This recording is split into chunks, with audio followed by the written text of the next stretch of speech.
kasih kepada promotor utama Bapak Profesor Dr. Salapa, juga pada penguji Profesor. Yang kedua bahasanya dia pengirim tubuh ke Mas Piring 125 Kari pada kawan aku dia berapa plus Piring coba ini Mereka serta para mahasiswa S3 yang sekarang mengambil mata kuliah ekologi berkelanjutan. Kita lihat saja memangnya karena topiknya pas, bukan Pak Topik temanya sama, topik terus sebut terus. Baik, kita akan seminar untuk dengan proposal ya, dari Ibu Lisna Yulianti akan mengenai itu ya. Judul proposalnya tentang hubungan pergerakan vertikal permukaan gambut dengan tinggi upaya tanah dan temperatur tanah sebagai tutupan lahan di Provinsi Kalimantan Tengah. Terima kasih, Ustaz. Bocoran sedikit, Ibu Lisna ini sebetulnya melakukan penelitian sejak dia mengambil program S2 di USAID. Ini topik yang relatif sama, dia lanjutkan sekarang dengan betul dengan beberapa pengembangan untuk sudah total. Kami semua berharap ada masukan baik dari penguji maupun dari mahasiswa S3 untuk penyempurnaan proposal disertasi secara guyon kemarin waktu sidang komisi. Sebetulnya dengan data yang ada dan bisa itu kurang dari 3 tahun, tapi kata sekarang aturan baru tidak boleh, jadi harus 3 tahun. Indonesia akan mengadakan di tahun 2006 untuk mengambil data saja. Saya kira itu pengantar dari saya. Nanti kita akan mendengarkan paparan sekitar 15 menit. Setelah itu dilanjutkan dengan tanya jawab dulu dari peserta seminar, dilanjutkan dengan dari pihak penguji dan terakhir nanti komentar dari para promotor. Demikian, silakan Bu. Manfaatkan waktu. Assalamualaikum warahmatullahi wabarakatuh. Selamat siang Bapak dan Ibu yang saya hormati, untuk promotor Bapak Profesor Salapa, untuk promotor 1 Bapak Dr. Adi Jaya, untuk promotor 2 Dr. Evi, beserta penguji 2 Komisi 1 Ibu Prof. Wiswara, untuk penguji 2 Komisi 2 Ibu Dr. Yus Kevin, dan untuk penguji 2 Komisi 3 Ibu Saya. Sebelumnya perkenalkan, nama saya Lisna Yulianti, saya mahasiswa tahun 2024. Saya akan memaparkan rencana proposal penelitian disertasi dengan judul hubungan pergerakan vertikal permukaan gambut dengan tinggi muka air dan temperatur tanah pada berbagai tutupan lahan di Provinsi Kalimantan Tengah. Sebelumnya izinkan saya memaparkan sambil berdiri.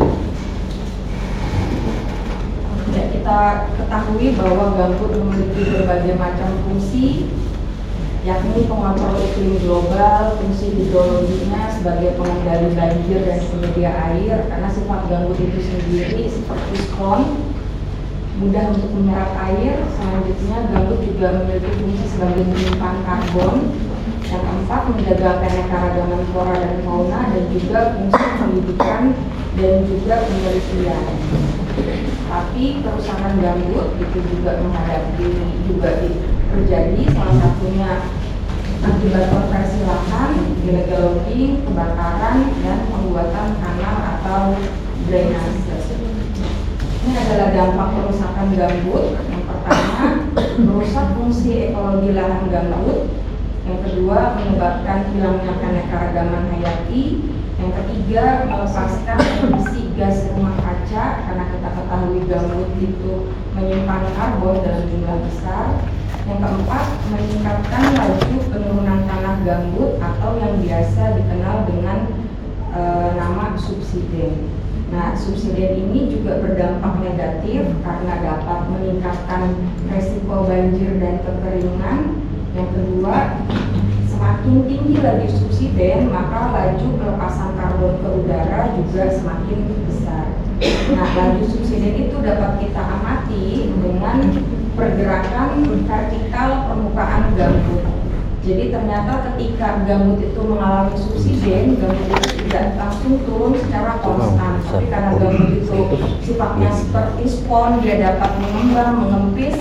Ketika terjadi subsiden, dia akan memberikan grafik yang naik turun, itu tergantung pada kondisi lingkungannya.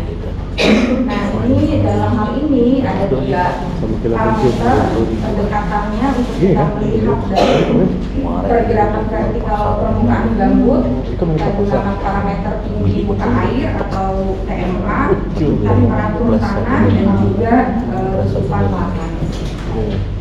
Ini adalah alur pikir dari perumusan masalahnya.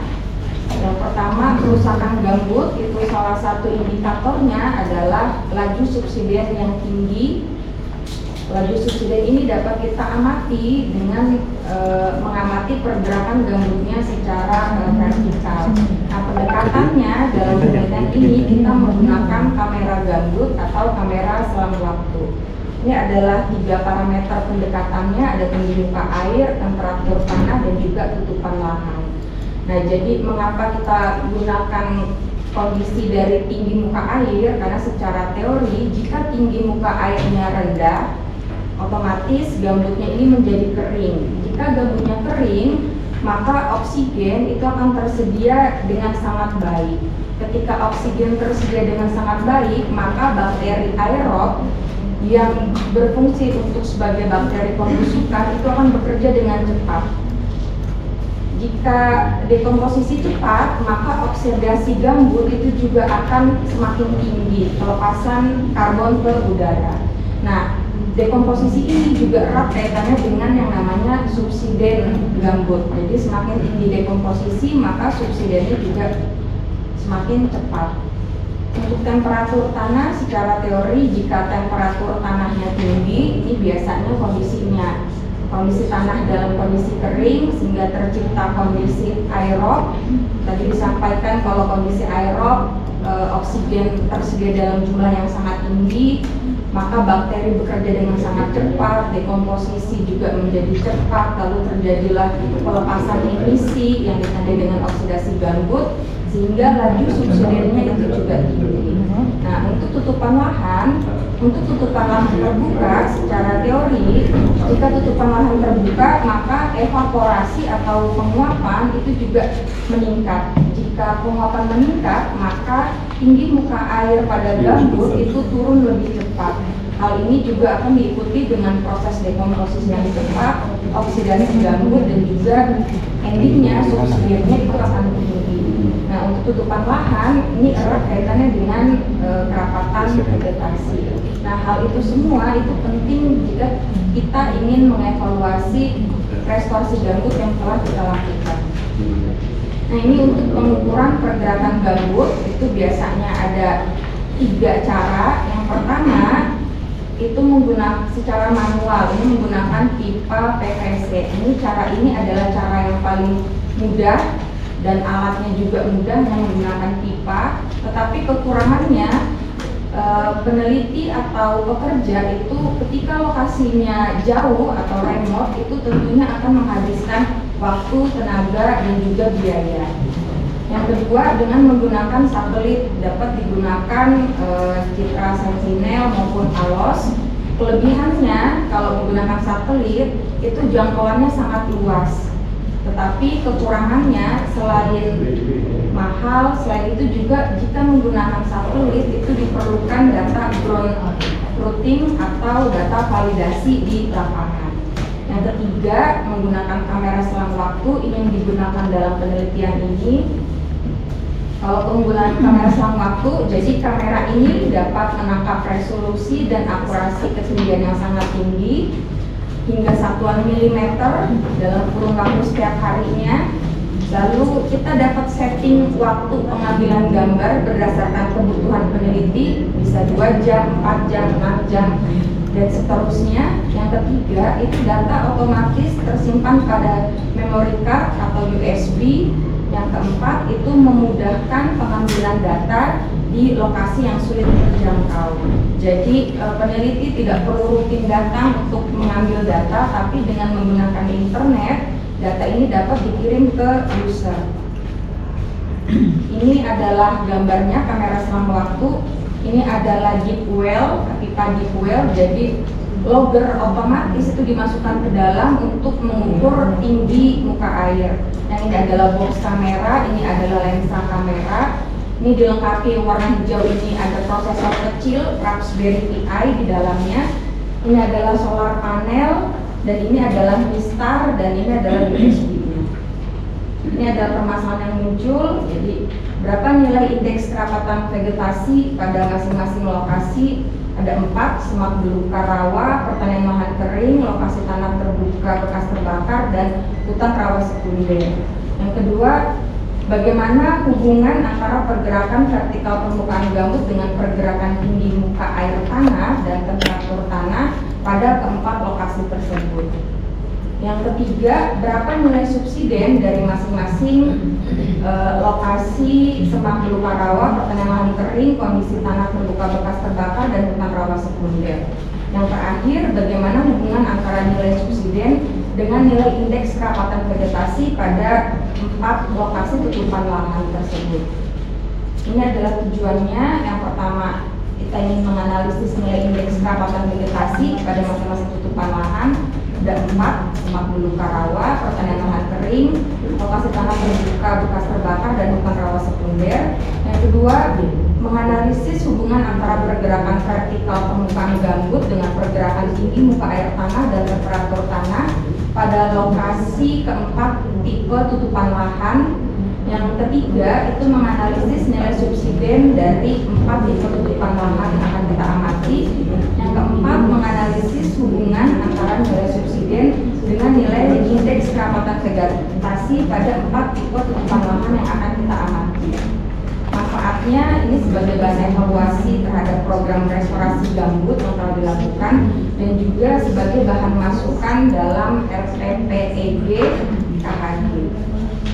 Novelty dari penelitian ini, yang pertama, penelitian ini menghubungkan hubungan antara pergerakan gambut dengan pergerakan tinggi muka air dan temperatur tanah. Yang kedua, penelitian ini menggunakan kamera selang waktu yang telah dilakukan perbaikan untuk meningkatkan kinerja alat seperti penggunaan komputer kecil Raspberry Pi, solar panel, logger otomatis, dan pengukur temperatur tanah. Jadi kamera selang waktu yang digunakan pada penelitian ini merupakan perbaruan dari kamera selang waktu yang digunakan pada tahun 2018. Ini adalah literatur terkait. Yang ini untuk datang terdahulu, jika pada penelitiannya Prof. Chris Evans itu masih menggunakan kamera waktu yang lama, jadi belum ada, jadi masih menggunakan stick untuk mengukur tinggi muka air. Jadi kalau untuk pada penelitian Pak Chris Evans itu masih menggunakan penggaris, dan juga hanya membandingkan antara pergerakan vertikal permukaan gambut dengan tinggi muka airnya. Yang ini Pak Dede, ini juga hanya membandingkan antara pergerakan permukaan gambut dengan tinggi muka air. Tapi kalau di lokasi ini hanya pada semak belukar dan perkebunan kelapa sawit dan Yang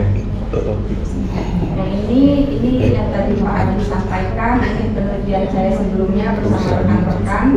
Nah, pada penelitian ini yang dulu saya lakukan itu juga masih menghubungkan antara TMA dengan permukaan gambut dan belum menilai berapa sih kerapatan atau NDVI dari masing-masing tutupan lahan. Karena masing-masing tutupan lahan walaupun sama, tetapi nilai NDVI-nya, kerapatan vegetasinya pasti berbeda.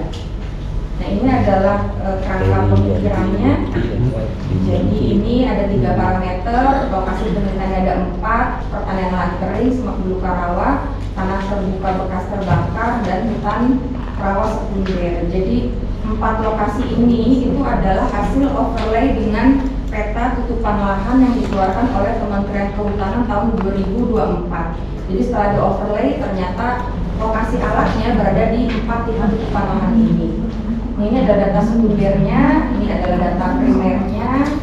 Jadi untuk ini adalah pengolahan datanya, ini adalah analisis datanya. Kemudian kita akan mengetahui nilai kerapatan vegetasi, data pergerakan permukaan gambut, tinggi muka air dan temperatur tanah, dan juga nilai subsiden pada masing-masing tipe tutupan lahan. Ini dan bahan dan metode penelitian, tempat dan waktu. Jadi ada 4 tipe tutupan lahan yang tadi telah disebutkan.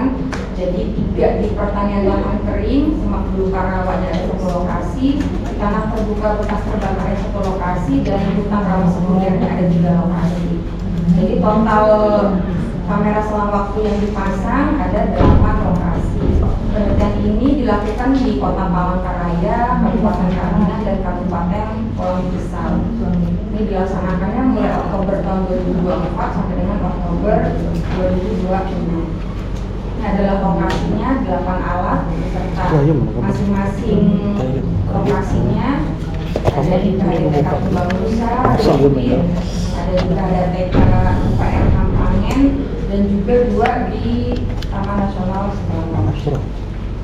Ini adalah petanya. Jadi ini di overlay dengan peta tutupan lahan Kementerian Kehutanan tahun 2024. Nah, ini adalah alat dan bahan penelitian. Jadi kita gunakan kamera selang waktu, drone, juga ada software Anisol, Arnes, dan juga software Python Fit Autoracer. Ini untuk desain penelitiannya itu deskriptif dan pendekatannya adalah monitoring secara kamera. Jadi ini adalah variabel penelitiannya. Jadi ada 8 yang kita cari datanya. Yang pertama itu adalah tinggi muka air. Data ini diambil per 2 jam setiap hari. Yang kedua, data pergerakan vertikal gambut. Ini juga diambil per 2 jam setiap hari. Dan juga data temperatur tanah. Jadi tinggi muka air, pergerakan vertikal gambut, dan juga temperatur tanah itu diambil pada saat yang bersamaan per 2 jam tiap harinya. Yang keempat, kita cari nilai bobot isi atau bobot density, karena bobot isi ini juga erat kaitannya dengan bagaimana kemampuan gambut itu untuk mengembang dan mengempis. Makin kecil bobot isinya, maka kemampuan gambut dan mengembang itu juga semakin besar. Yang kelima, kita cari ketinggian permukaan tanah atau bare earth surface. Mengapa ini penting? Karena yang namanya tinggi muka air itu erat kaitannya dengan kontur wilayah penelitian itu sendiri. Yang keenam itu dari hasil drone kita buat peta ortomosaik. Yang ketujuh kita juga ambil data kedalaman gambut. Yang kedelapan kita untuk perawatan vegetasi kita menggunakan pendekatan analisis NDVI. Untuk metode pengambilan sampel ini secara purposive sampling. Ini adalah gambar loggernya, automatic water level logger yang dimasukkan ke air. Ini adalah rumus yang digunakan. Lalu ini adalah sistematika kinerja dari kamera selang waktu. Jadi ini adalah kamera selang waktu tampak samping. Ini adalah box kamera yang di depannya itu terdapat tiang. Tiang ini ditempel di star di tiang tersebut. untuk tiang atau pole itu ditancapkan hingga mencapai tanah mineral. Ketika dia mencapai tanah mineral, maka tiang ini dia sifatnya akan stabil. Dia tidak akan terpengaruh oleh pergerakan gambut yang turun dan naik. Selanjutnya ini adalah box kamera. Ini lensa kamera itu tegak lurus terhadap mistar. Dan ini adalah jangkar. Ini adalah temperatur tanah sensor itu ditanam 10 cm di atas permukaan tanah, dan ini adalah water level automatic logger yang dimasukkan ke dalam deep well. Jadi untuk box kamera itu dipasang pada permukaan gambut, sehingga box ini akan naik dan turun mengikuti dari pergerakan gambutnya itu sendiri. Bacanya pakai hati. Ini metode analisa data. Jadi yang kita lakukan yaitu menghitung nilai rata harian untuk pergerakan gambut, tinggi muka air dan temperatur tanah. Lalu setelah itu kita buat grafik untuk pergerakan gambut, tinggi muka air dan temperatur tanah pada masing-masing lokasi pengamatan dengan skala yang sama. Selanjutnya juga dilakukan perhitungan subsiden pada masing-masing lokasi penelitian. Lalu dilakukan analisis linear berganda dengan pergerakan gambut adalah sebagai variabel dependen, sedangkan TMA dan temperatur tanah merupakan variabel independen. Dan juga kita lakukan analisis NDVI untuk mengetahui nilai kerapatan vegetasi pada masing-masing lokasi penelitian. Dan juga dilakukan klasifikasi ketinggian meter di atas permukaan laut dari data raster DENAS untuk melihat kontur. Ini adalah cara analisis datanya. Kita gunakan software Python Pit Auto Level. Jadi nanti seperti ini gambarnya, gambar dari software Python Pit Auto Level. Lalu ini adalah contoh dari gambarnya hasil download data. Jadi bisa dilihat ini per 2 jam dia akan ngambil foto, ngambil kamera. Jadi day and night. Lalu setelah itu, nah ini adalah hasil pengolahan datanya menggunakan Python. Jadi mistarnya yang sebagai pembanding. Nah ini adalah nanti outputnya. Jadi apakah ketika TMA-nya rendah, kan kalau ini datanya ketika TMA rendah, soil temperaturnya itu juga meningkat, dan ketika TMA-nya naik, soil temperaturnya itu turun. Jadi dari data. Lalu ini adalah contoh output untuk grafik. Jadi ini nanti dibandingkan. Yang warna hitam itu adalah pit motion atau pergerakan gambut, yang warna birunya itu adalah TMA-nya. Jadi nanti kita bandingkan datanya. Dan ini untuk analisis regresi linear bergandanya. Dan ini untuk mengolah game dan ortofoto dari hasil drone. Hasil outputnya seperti ini. Kita dapat peta site-nya. Lalu untuk ketinggian permukaan kita download dari data DENAS. Ini adalah sebelumnya. Jadi nanti data DENAS ini dalam bentuk raster. Dari data raster itu akan kita classify per masing-masing kelas untuk kelerengan. Lalu setelah itu dari data raster kita ubah ke data polygon. Jadi nanti hasilnya akan seperti ini outputnya. Untuk data kontur, semakin hijaunya semakin pekat itu semakin rendah, semakin merah itu berarti semakin tinggi. Nah ini adalah rumus untuk NDVI untuk kita melihat nilai kerapatan vegetasi. Ini menggunakan ArcGIS, dan ini nanti kira-kira contoh outputnya seperti ini. Jadi kita ketahui mana sih yang vegetasinya rendah, sedang maupun tinggi. Sekian dan terima kasih. Terima kasih. Kimun, ada kita ngotek berhijau pandang. Otis. Selanjutnya kita Akan sama ya, bisa ya klasifikasi. kesempatan pertama akan berikan pelaksananya dari peserta seminar. Tapi udah ini warna apa?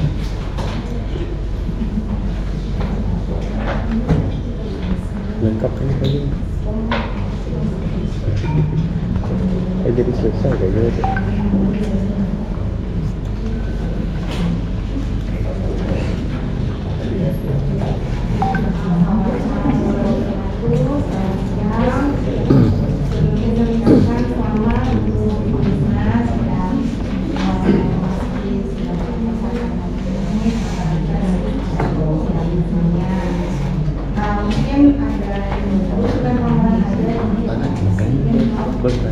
Jadi untuk harga barang yang kan dia menggunakan drone juga, mungkin harus dijelaskan juga drone-nya pasalnya aja. karena kalau misalnya kalau yang saya tahu drone itu hasilnya dari beda-beda dalam kualitas dan mungkin kalau dari saya masukannya bisa bisa Untuk itu.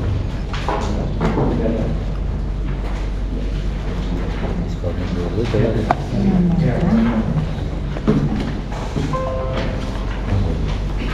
Terima kasih perkenalkan nama saya dan Presiden. Saya Mahindra juga. Saya lihat di sini menarik ya penelitiannya. Outputnya adalah tentang yang bicara tentang pergerakan vertikal ya. Jadi di sini ada beberapa hal yang menurut saya menarik. Yang pertama tadi penggunaan data ya terkait dengan data Denmas. Ada juga saya lihat di sini arus palsar, kemudian sentinel ya dua hal. Jadi resolusinya pakai 10 meter karena itu saya pikir menjadi karena kami bicara peta ini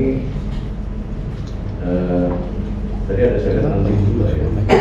Tapi kalau nanti itu bagaimana cara menerapnya nanti? Nggak ada hilang. Karena otomatis kan kalau gunakan Denmas dia ada elevasi. Kemudian tadi saya belum lihat Kan datanya nggak ada. apakah alas palsar digunakan atau tidak. Karena saya tadi itu permahannya katanya pakai punya KLHK. Kalau KLHK itu terlalu general karena bahkan menggunakan data drone. Kalau data drone saya pikir akan jauh lebih baik sebenarnya. Sangat kelihatan. Karena yang saya lihat ini ada banyak data, tapi data itu sebenarnya digunakan untuk apa saja? Penelitian, saya lihat seperti itu. Jadi temunya, sepengetahuan saya kalau kita menggunakan drone, kemudian kita menggunakan sentinel, nah mekanik samping itu udah bisa samping, itu bicara dipakai saja. Ini kan menggabungkan dengan data depth-nya ya. Jadi kita adaptasi modelnya diperlukan nanti untuk melihat sebenarnya berapa besaran pergeseran dari subsidensinya.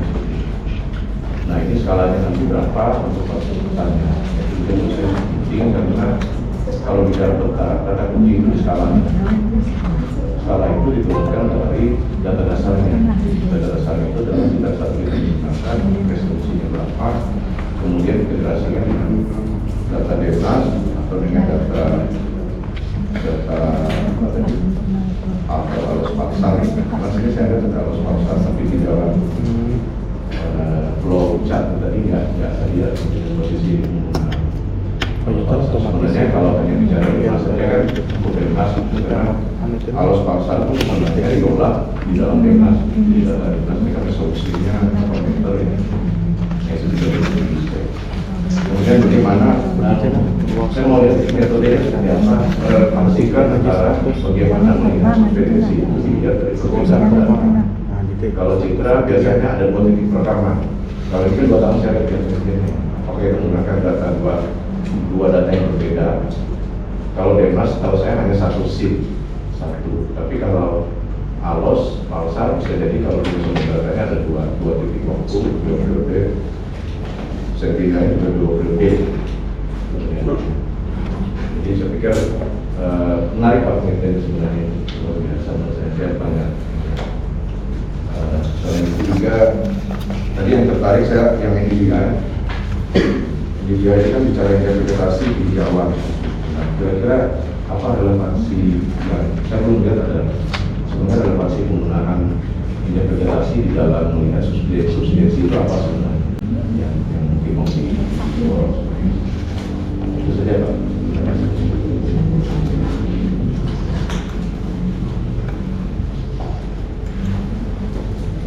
Silakan. Cek. Baik, terima kasih Oke, mata. Bapak Ketua Sidang dan selamat kepada Bu Tisna sudah sampai tahap ini. Ya, terkait dengan penelitian tentang hubungan pergerakan vertikal permukaan gambut dengan tinggi muka air dan temperatur tanah pada berbagai tutupan lahan di Provinsi Kalimantan Tengah, mungkin kalau boleh masukan bisa memberikan titik poin pada hubungan dengan lingkungan. Ya, kira-kira hubungan sinergitas dengan lingkungan itu seperti apa, terutama yang ada di wilayah gambut yang ada di Kalimantan Tengah. Dari Pak silakan Bu Risna dan tiga. Terima kasih untuk pertanyaan dan masukannya untuk Ibu Boy. Kan dia ada yang swing ya, Ada wifi pas. ruang belajarnya dia sekali terbang udah lebih luas. Cuma kalau ini menggunakan wifi Nggak ada apa saya. Dua kan. Terus untuk Pak Yang universitas ya.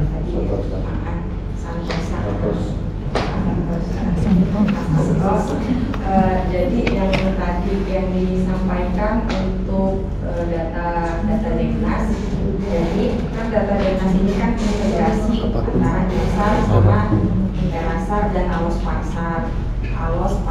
Jadi ketika kita unduh di web ini, di situs ini, itu sudah langsung dalam bentuk data Deknas. Nanti hasilnya ini adalah unduhan. Jadi kan dia per layer ya, jadi nanti tinggal kita gabungkan untuk kita merge bentuknya masing-masing layer. Jadi datanya itu tetap pakai data hasil unduhan langsung dari Deknasnya.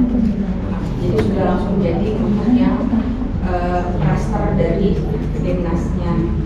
Terus tadi ditanyakan relevansinya antara subsidi gambut dengan NIK itu apa? Tadi kan bicara bahwa ketika alat ini diinstal, terus kita petakan, kita offline kan dengan tutupan lahan tahun 2024 oleh Kementerian Kehutanan, itu kan kadang juga proses digitasi ya. Jadi kan kadang ada yang kebetulan akurat atau tidak. Mungkin salah satu pendekatannya itu dengan kita melihat berapa sih nilai kerapatan vegetasinya. Karena kalau untuk di sini kan ada 3 lokasi untuk hutan rawa sekunder. 3 lokasi ini tentunya hasil dari kerapatan vegetasinya itu tentunya berbeda-beda antara yang di Sebanau dengan yang di KHDPK UPR Hampangan. Itu kita ingin melihat apakah ketika kerapatan vegetasinya itu makin tinggi, jadi dia makin rapat, makin hijau vegetasinya, apakah itu berpengaruh dengan nilai dari penurunan dari subsiden? Apakah ketika NPI tinggi dia dapat menahan laju dari subsiden atau tidak? Itu terus tadi Pak Ari tadi disampaikan minta tolong dikoneksikan dengan hubungan dengan lingkungan. Jadi kalau di sini kan pakai 4 tipe tutupan lahan. Ada juga yang bekas terbakar yang lokasinya di Taman Nasional Sidamel, bekas terbakar tahun 2019.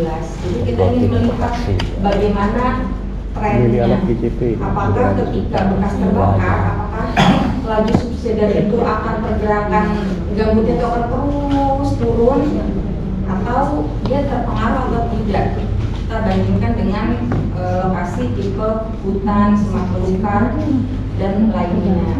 Dan juga ketika kita hubungkan dengan data lingkungan, jadi dari kemarin hasil dari sidang komisi itu memang masukannya dari nilai subsidi ini dihubungkan dengan berapa sih nilai dari emisi, karena itu akan lebih berguna datanya, akan lebih terlihat sebenarnya dampak dari perubahan ini, dari subsidi ini ke berapa besar sih emisi karbon yang dilepaskan ke udara. Tapi untuk dalam ini memang mohon maaf belum saya masukkan, saya masih mencari literatur terkait yang menghubungkan atau bagaimana dengan pemodelannya. Tapi kalau dari saran dari promotor kemarin hingga sampai dengan analisis emisinya. Jadi Jadi ketika terjadi subsiden sekian, ketutupan lahan sekian, ketutupan lahan, berapa nilai emisinya? Jadi nanti itu bisa kita bandingkan apakah ketika lokasinya semakin rusak itu semakin besar juga nilai emisinya ke udara. Ya mungkin itu apakah sudah menjawab pertanyaan? Ya. Berikan kesempatan yang lain.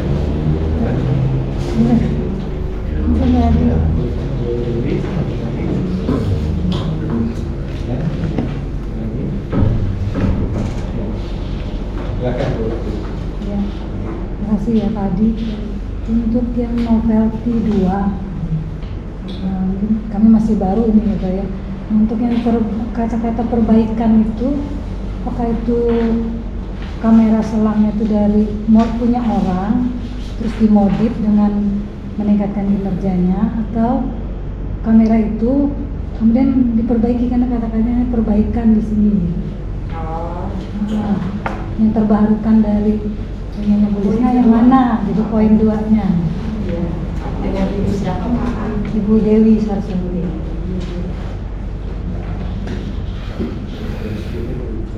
Yang lain tadi. Pak Bambang. Mohon izin Bapak Pimpinan Sidang, terima kasih atas kesempatannya. Selamat kepada Ibu siapa yang dipilih Ibu Liana Lisna, udah kecil-kecil Bu. Saya kasih kesempatan ya. Selamat Bu Lisna sudah sampai pada tahap seminar proposal dan disertasinya lancar. Mohon izin Bu, saya ada beberapa pertanyaan. Yang pertama ini kan ada rumus tentang penduduk apa ini? Ada rumus di depan itu tentang pergerakan mana ini rumus ya? Ada rumus itu tinggi permukaan air sama dengan T min B min P kali dalam bentuk X 1. Dan juga ada menguji dengan regresi berganda. Ini berarti nanti perpuknya ini semacam apa ya?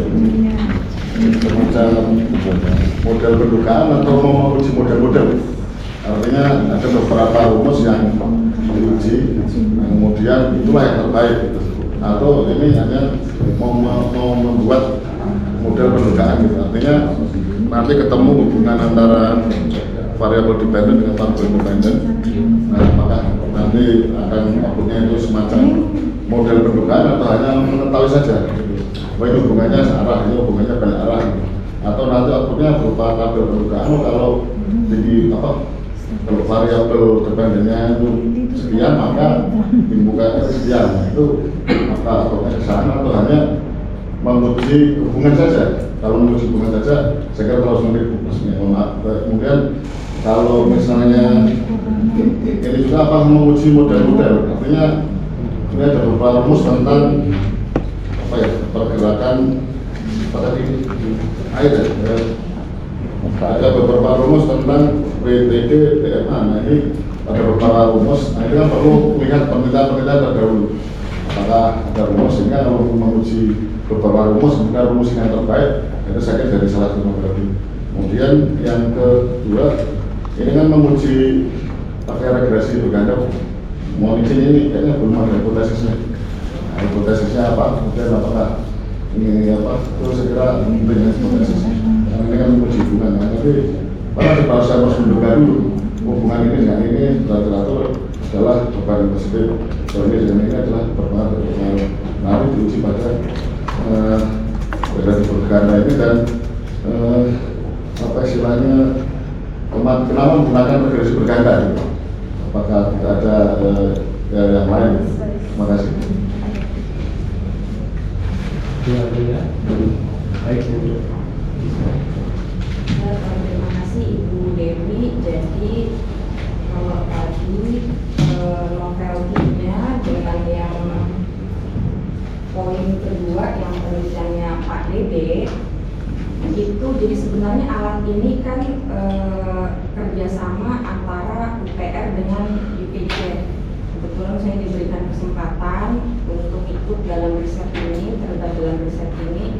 Jadi sebenarnya alat ini merupakan produk dari kerjasamanya antara IPJ, United Kingdom Central Environment and Hydrology itu dengan pihak UPR. Proyek ini proyek jangka panjang, jadi dimulai tahun 2018. Jadi oleh Pak Chris Evans, mungkin kalau dari sini Pak Adi Jaya dan Profesor Salampat yang terlibat. Jadi tahun 2018 itu belum menggunakan logger otomatis. Kalau logger otomatis kan dia pakai sensor.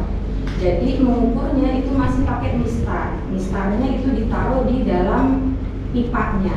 Jadi per 2 jam itu kamera dia akan menangkap 2 gambar. Ini yang kamera lama ya, menangkap 2 gambar. Yang pertama gambar mistar yang bergerak karena pergerakan di muka air, dan juga gambar mistar yang bergerak karena pergerakan gambut.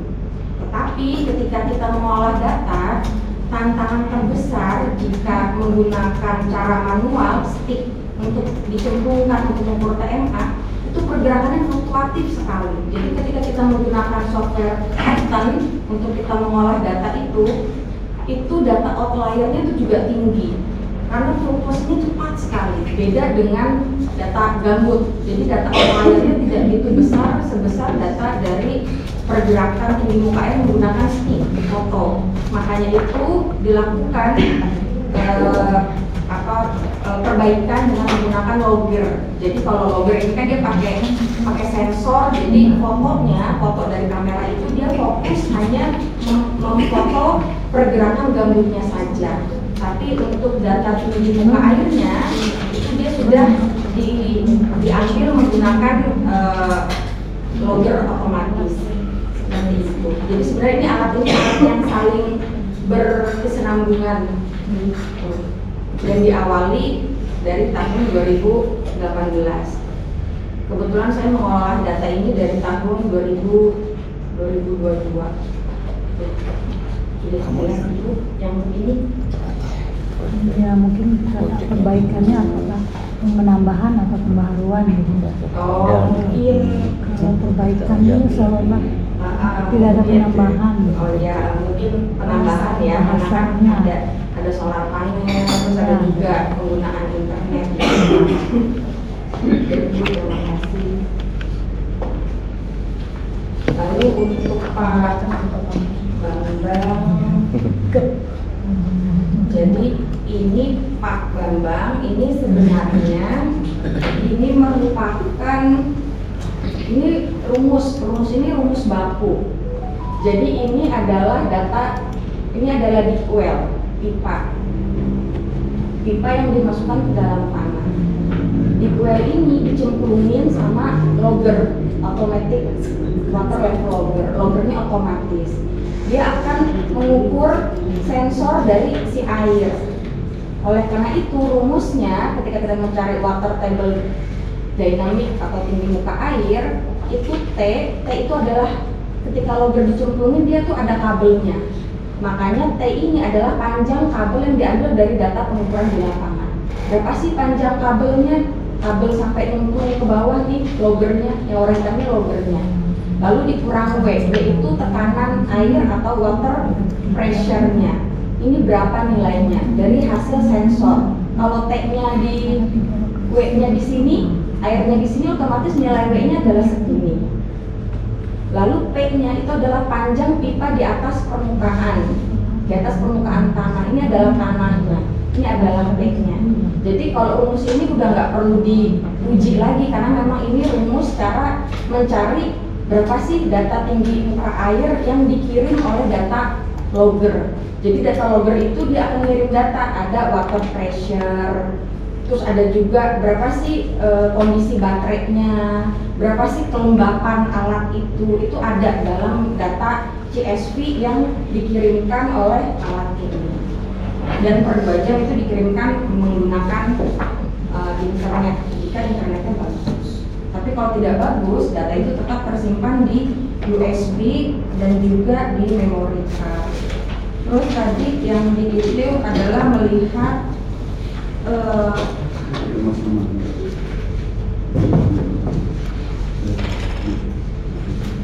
nah ini Pak Pak Bambang, ini adalah deep well-nya. Ini yang loggernya dicemplungin ke dalam, ini ada kabelnya. Ini adalah deep well-nya yang dicemplungin automatic water level logger. Tadi pertanyaannya, kita ingin melihat korelasinya, apakah korelasinya itu apakah TMA terus temperatur tanah itu berpengaruh terhadap pergerakan gambut.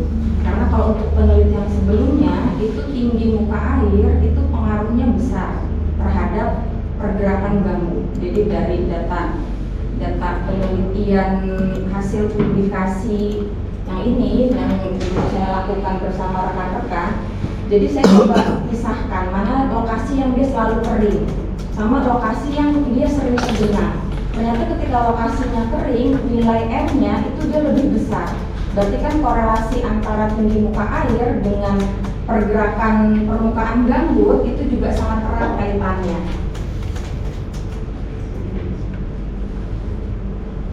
Nah, ini adalah contohnya. Jadi untuk KHDTK Tumbang Nusa ini data-data sebelum ya. Ketika KHDTK Tumbang Nusa itu dia cenderungnya selalu kering. Ini adalah garis 0, ini TMA 0-nya. Yang sebelah kiri ini adalah pergerakan gambut, ini adalah water table, ini adalah tinggi muka airnya.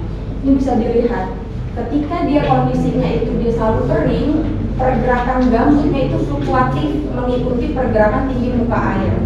Dia akan seperti irama jantung, dia fluktuatif mengikuti.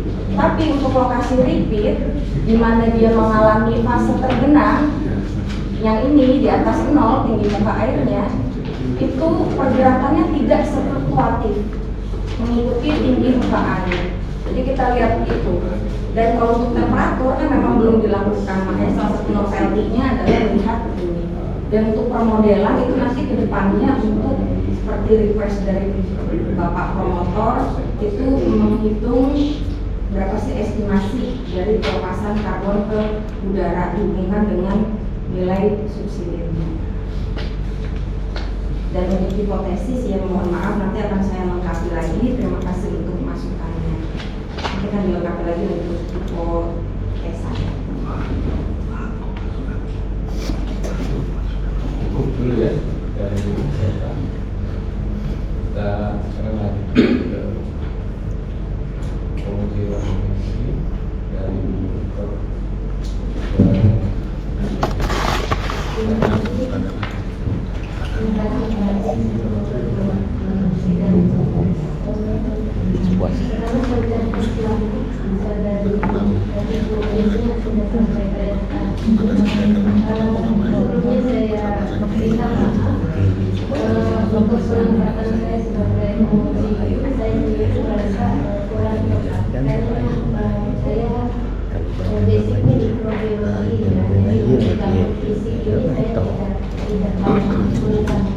bukan fisik.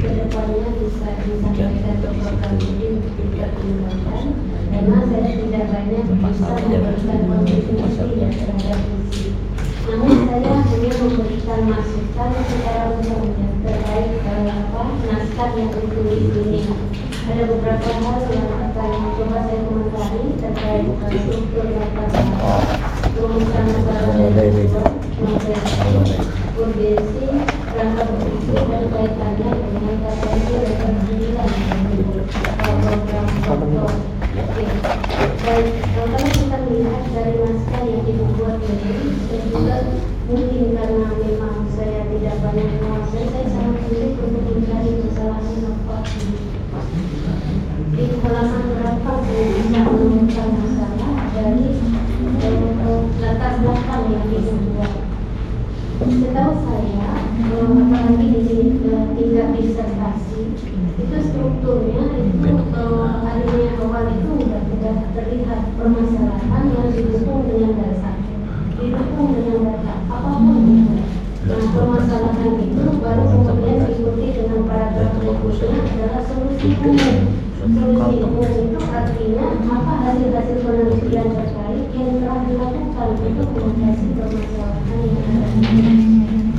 Selanjutnya, paragraf berikutnya apa solusi yang ditawarkan oleh peneliti beserta ini gapnya diisi di sini yang berbeda, yang unggul itu yang diisi. Ini minimal mesti ada strukturnya, karena artikel atau apapun kita menggunakan struktur ini sedang masukkan. Jadi yang belum banyak terlihat di sini adalah data terkait permasalahan. Data gambut ada, tapi data masalah, data pendukung untuk masalahnya di mana saya bisa menemukan. Oke, baik. Lalu pada saat bicara perumusan masalah ini, kalau tadi Pak Bambang yang mengatakan hipotesis tidak ada, tetapi kalau saya baca di alinea pertama ini bahkan isinya seperti hipotesis. Kondisi tutupan lahan yang berbeda akan menghasilkan data tinggi muka air, tempatan tanah dan pergerakan vertikal gambut yang berbeda-beda. Sepertinya itu bukan pada tempatnya ya. Jadi memang perumusan masalah sekali lagi apa sebenarnya masalah utama di sana. Kemudian yang banyak tampak di sini adalah literatur yang digunakan itu tabunya lumayan lengkap ya. Jadi bicara terakhir di sini masih ada dulu, apalagi kalau saya buka di daftar wisata, boleh saya katakan 70-80% itu lebih dari 10 tahun penggunaan literaturnya. Jadi ini memang harus kita hindari ya, karena kita mau apa yang kita gunakan itu up to date. Bicara tentang tujuan ini tadi kita bicara dengan KKSI level 10. Kalau saya cek satu-satu tujuan ini semua menganalisis dan seolah-olah hal-hal yang terpisah. Jadi untuk level S3 ini saya kalau bisa ini menunjuk untuk apa analisis 1, 2, 3, 4 ini untuk apa? Apakah nanti akan menemukan pola model pendekatan kan? Atau tadi dikatakan rumus kan mau ke arah mana kita banyak melakukan hal-hal deskriptif ini, karena ini kan paparan dia masih dalam rangka untuk mencapai sesuatu kalau tingkatan analisis ini. Karena bicara dari level 9 dia kan porsinya dia mengembangkan penelitian menghasilkan satu produk karya yang teruji. Jadi misalnya menemukan pola, menemukan model, misalnya pola pergerakan vertikal gambut itu sebenarnya itu nanti apa mungkin itu bisa jadi temuan output. Kemudian juga yang kedua kalau kata ini adalah menghasilkan solusi, bukan hanya sekedar menghasilkan informasi. Solusi itu bisa menjadi kebijakan dan lain sebagainya.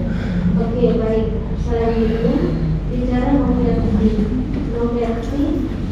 Kalau saya melihat novelty yang kedua halaman 10 itu tidak bisa diklaim sebagai novelty dari penelitian ini. Kenapa? Saya mengecek itu sampai ke metode, itu tidak ada metode untuk mengembangkan kamera selang waktu. Yang disebut dengan novelty setahu saya, apa yang dilakukan di sini yang baru, bukan apa yang dilakukan sebelumnya. Katakanlah kalau misalnya mau tetap ini dijadikan klaim menggunakan kamera selang waktu yang telah dilakukan perbaikan dan seterusnya, itu mesti tampak minimal di judul dan metode. Ada kita lakukan perbaikan itu baru kita bisa klaim itu. Oke, barangkali sedikit masukan untuk klaim yang nomor 1 ini mungkin ya apa kata-katanya diperbuat atau mungkin bisa dengan kata yang agak berani, misalnya menemukan pola pergerakan gambut ke apa ke begitu ya, sehingga ini memang levelnya S3 seperti itu. Ini hanya pendapat ya teman-teman. Lalu berikut urgensinya, di mana saya bisa temukan tulisan urgensi itu di mana? Karena yang ada cuma urgensi. Urgensi dengan manfaat itu barangkali sedikit berbeda. Urgen itu kalau tidak katakan ini yang akan terjadi barangkali lebih dipertegas. Selanjutnya kerangka berpikir. Kerangka berpikir itu sebenarnya ya, kalau menurut masalah jelas itu memang tidak ada polanya. permasalahan dulu, kemudian ya menuju ke solusi itu apapun jenisnya, tetapi luaran itu sebenarnya yang diharapkan bukan seperti alur penelitian ini menghasilkan data ini outputnya, apakah itu model, apakah itu strategi, apakah itu kebijakan dan lain sebagainya, apapun itu yang ditulis di sini. Selanjutnya tadi memang dikatakan bahwa ini kan menggunakan analisis kemudian ada statistik dan juga kalau yang lain-lain misalnya ya misalnya tadi tidak jadi untuk mengklaim yang kedua itu sebagai novelty, berarti apa yang ditulis di halaman tadi ini mungkin perlu dipertimbangkan lagi. Ya. Jadi saya memang mengapresiasi dengan penelitian yang dilakukan sudah bertahun-tahun sebelumnya ya. Tapi ini saya hanya memberikan sedikit masukan untuk penguatan. Sekiranya ini benar-benar adalah penelitian yang kemudian setara dengan level 9 seperti itu saja dari saya. Terima kasih.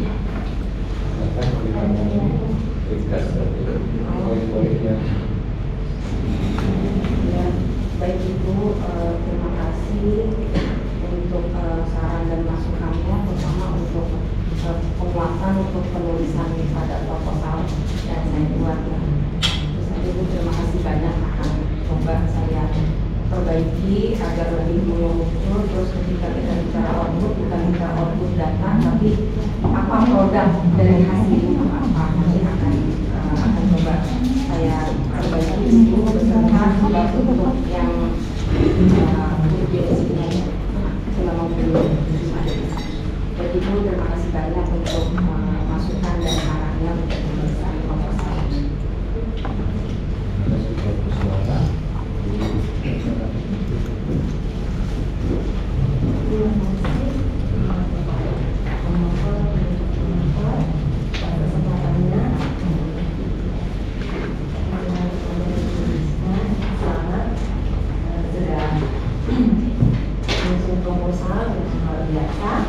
Dan saya melihat dari topik ini, dari topiknya saya itu menarik dan ya bisa layak untuk publikasi yang bereputasi. Tapi mungkin saya akan sedikit berbicara untuk menambahkan saran. Saya mau izin untuk menuju kepada publikasi tersebut.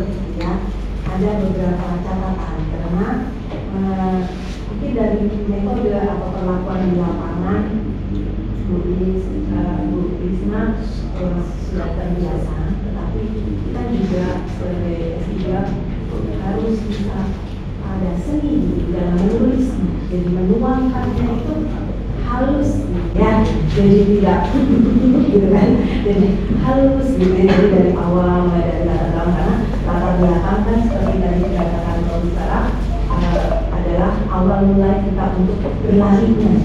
Saya tahu Yulisna sudah banyak penelitian sebelumnya terkait dengan ini, tetapi untuk menegakkan lagi kepada publikasi yang ini nanti akan bisa berkualitas dan hasil disertasi ini berarti latar belakangnya harus diperkuat.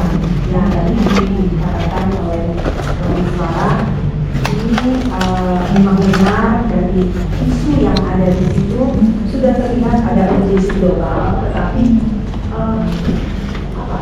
situasi yang bersifat akademik ilmiah itu kurang sekali.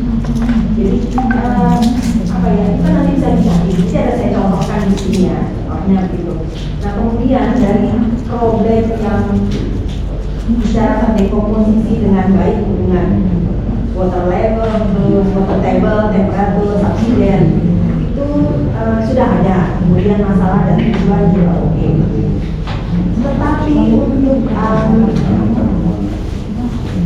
kalau berbicara membangun itu kan melihat sini terdahulu. Saya mikir mungkin Ibu bisa harus lebih banyak lagi mencari literatur sehingga dalam novel ini tadi lebih tajam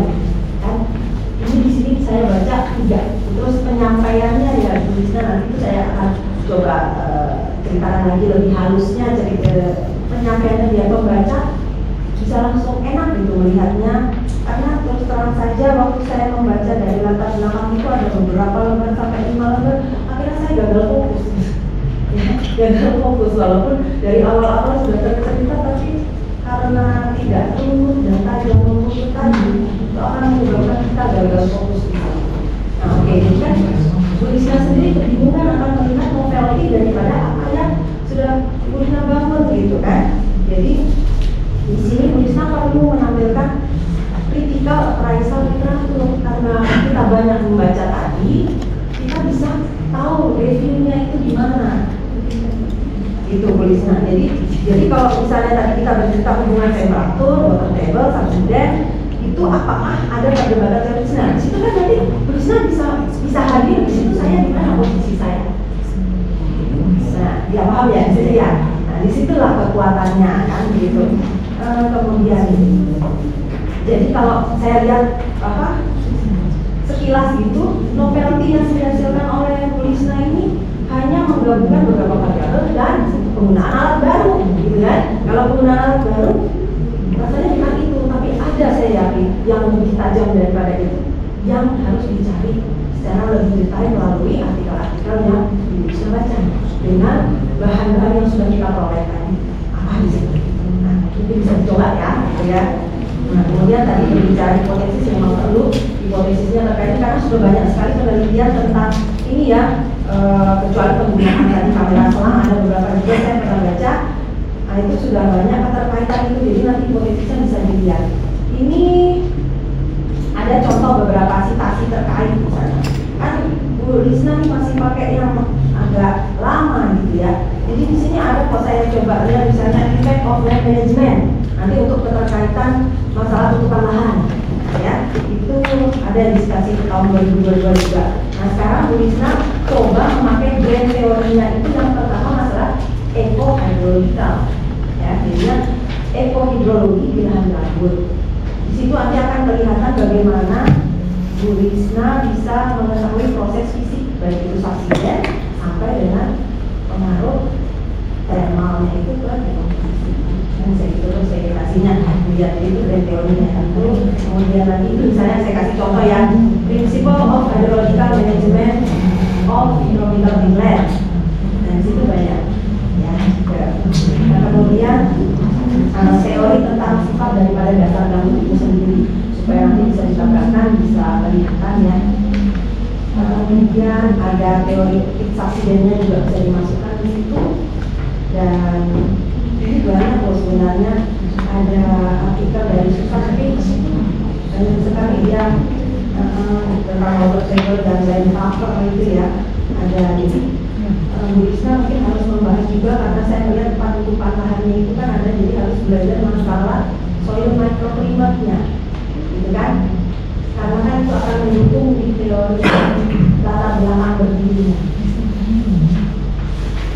Oke, saya coba melihat ke ini ya, Bu Risna ya. Bu Risna ini saya kasih contoh waktu menyusun latar belakang.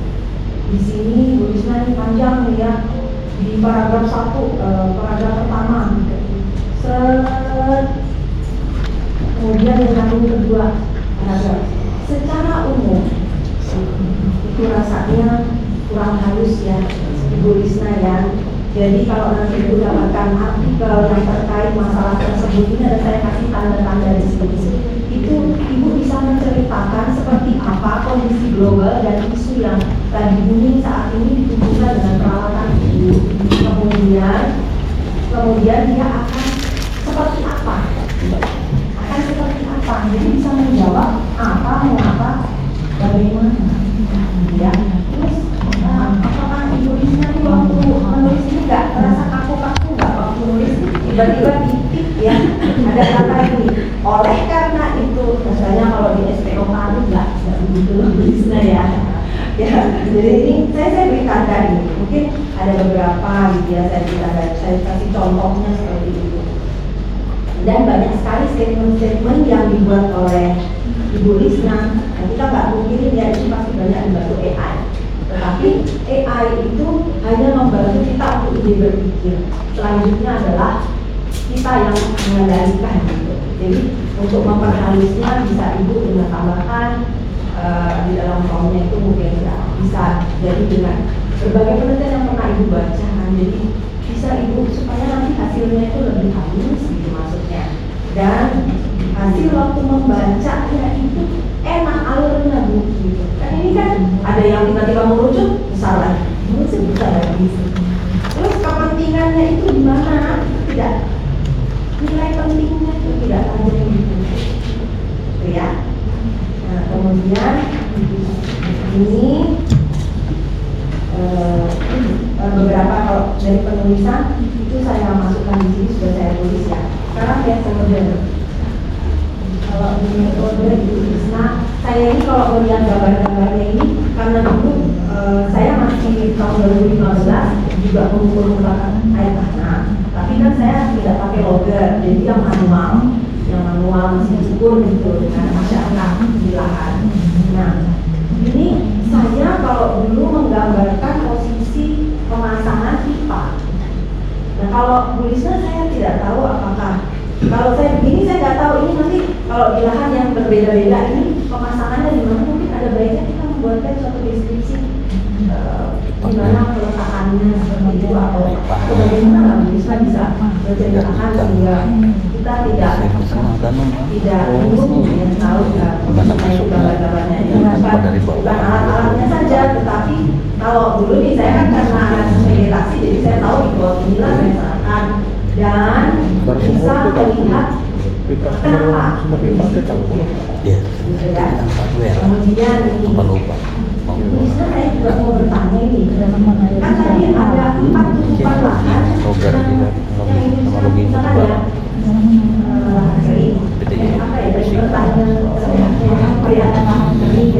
terus makhluk maka gitu.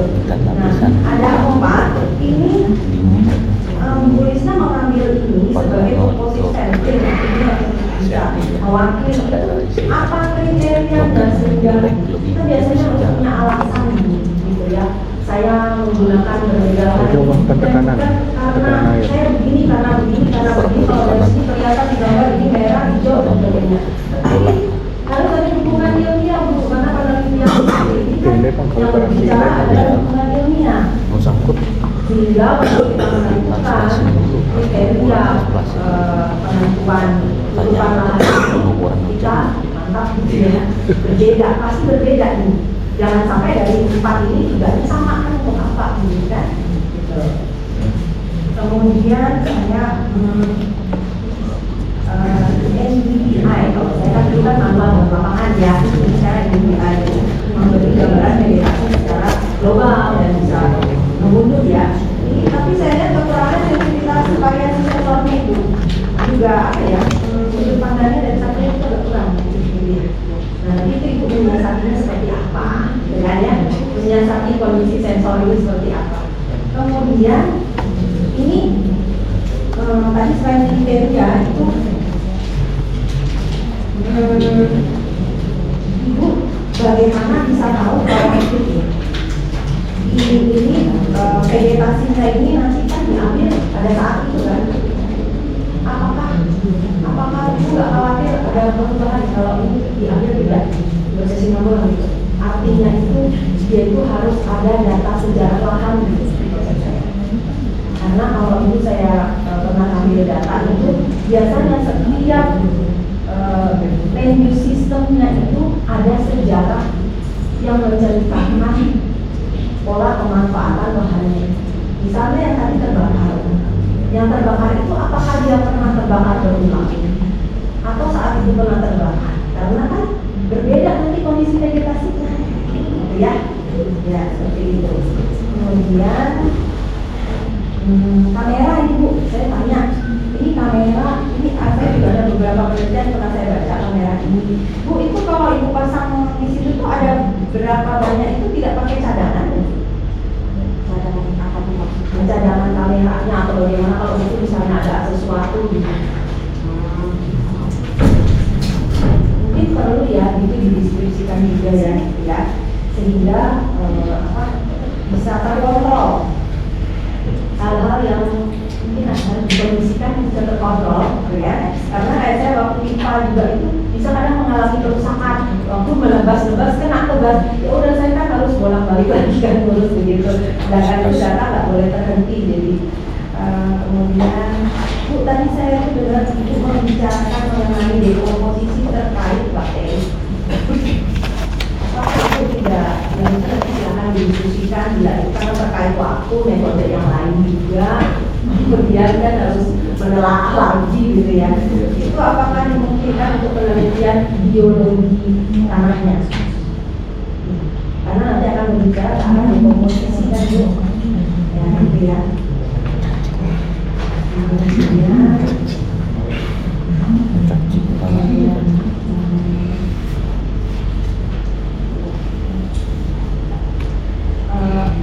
Water table ini tuh tadi kan diambil tahun 2024 sampai 2026. Ya, 2 tahun ya. Tapi sebenarnya datanya kan ada dari tahun misalnya berseri itu, time series itu cukup panjang. Ada beberapa lokasi yang memang dari tahun 2018 yang Pak Krisnya harus mengamalkan. Nah, beberapa lokasi dan lokasi yang baru pasti kan datanya beda, jadinya nanti kurang gimana? Jadi nanti misalkan kayak ada beberapa alat yang memang baru diinstal tahun 2022. Berarti itu nanti kita samakan, kita cut datanya itu dari tahun 2022. Jadi ketika kita mau menghitung peak motionnya itu kita starting dari 0 pas di itu poinnya. Karena kan ada periode yang berbeda ya, kemarau, hujan dan sebagainya. Kemudian tutupan lahan yang berbeda, posisi sampling kan menentukan posisi sampling. Nah itu yang saya pertanyakan, siapa tahu gitu ya, ada berpengaruh di hasil, karena waktu itu saya gitu. Jadi jangan lupa kisah sejarahnya lahan supaya bisa memperkuat kita dalam berbicara sampling yang kita ambil. Dan pikir oh ya, ini satu lagi Bu, saya tuh kurang tahu ini kalau berbicara yang masalah vegetasi ini, apakah ada pengulangan sampling?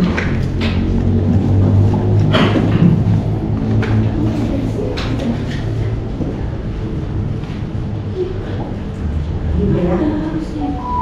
Nah, jadi mungkin itu saja dari saya. Terima kasih Bapak. Bapak dan Bapak. Terima kasih.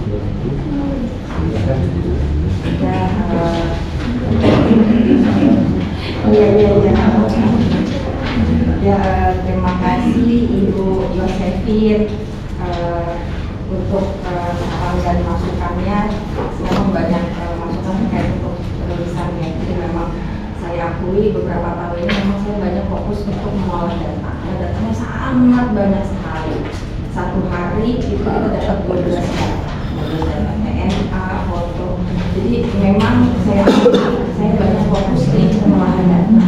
Tapi di penulisannya saya tidak terlalu mengeksplor. Yang setelah ini setelah dapat data saya coba untuk rapikan agar lebih smooth. Terus juga dari ibarat seperti kerucut ya, atasnya makin lama makin mudah juga nanti dari membaca. Jadi nanti juga lebih enak untuk membacanya. Novel-novelnya tadi ya, karena kan susah itu bacanya, hampir mirip aja gitu kan. Ya, Dibuat jadi satu kalimat yang enak gitu, jadi kalimat-kalimatnya biar enak. Oh saya di sini satu kalimat, itu mungkin beberapa kali bisa digabung satu kalimat yang padat gitu. Baik, jadi kalau untuk yang novel di 1 dan novel di 2 itu memang masih menggunakan stick. Jadi perbedaannya. Jadi tapi memang perbedaan paling mencolok itu memang sudah yang untuk temperatur anak. Nanti ketika tadi bicara goalnya agar lebih bagus, memang nanti ke depannya saya akan mengikuti saran dari promotor. Jadi ketika kita bicara subsiden, orang pun nggak akan terlalu apa sih manfaatnya untuk subsiden doang. Nanti akan dikaitkan dengan emisi. Jadi ketika kita menulis engine-nya itu adalah di berapa sih karbon yang terlepas jika itu rusak, terus struktur vegetasinya jelek, berapa banyak sih karbon yang akan terlepas. Ketika kita nggak bisa jaga tinggi muka air, airnya drop terus, berapa sih yang akan lepas emisinya? Mungkin nanti itu akan menjadi kita kebijakan lebih ya betul. Nah, jadi mungkin nanti endingnya akan lebih bagus, terus para pembaca juga tahu oh ternyata manfaat dari penelitian ini gak cuma karena orang subsidi kenapa kalau 3 cm 5 cm memang kenapa gitu. Maka ketika kita bicara emisi, terus sekarang juga isu tentang perdagangan karbon, stok karbon juga kan memang lagi ada dalam sekarang. Jadi nanti akan kait-kaitkan dengan itu. Tapi terima kasih banyak memang selama beberapa tahun ini saya memang fokus di pengolahan data. Jadi memang perlu kita saya akan belajar lebih lagi untuk yang sistematika penulisan. Terus tadi untuk metode, jadi kalau untuk tadi kenapa ada 4 itu berdasarkan dari bukti tambahan yang dikeluarkan Kementerian Kehutanan tahun 2024. Tapi nanti bisa kita trace ke belakang. Sebelumnya itu tutupan lahan itu berganti-ganti atau tidak? Harus tahu kenapa saya memilih ini kan ada pasti ada perbedaan sedikit. Kalau 3-nya sama kenapa gitu ya? Maksud saya tuh lebih bisa dijelaskan dengan ilmiah yang tertutup. Baik, jadi memang alat ini memang kalau boleh jujur ya, ini memang given ya. Jadi memang lokasinya udah di situ gitu lokasinya ketika saya mengolah data. Anda bisa terus menggali itu gitu. Karena nggak mungkin kan kalau dia bisa di situ, saya nggak ada alasan ya. Betul sekali. Jadi kalau untuk yang kayak di KHDT Kampung Nusa, kenapa ada 2 alat? Yang pertama itu dekat dengan lokasi bangunannya. Jadi kita pengen lihat ketika ada bangunan sama kita masuk berapa ratus meter ke dalam yang memang depan kita, apakah ada perbedaannya. Lalu kan ada juga yang di depan lahannya sama, bukan kalau sekunder dan PNK-nya. Nah itu jaraknya itu 500 tanpa meter. awak. Tidak mungkin tidak keren tanpa awak. Pertanian tanpa awak. Ya baik Ibu. Pertanian tanpa awak. Oh iya Bapak. Hilang awak. Pakai balon udara. Pakai balon.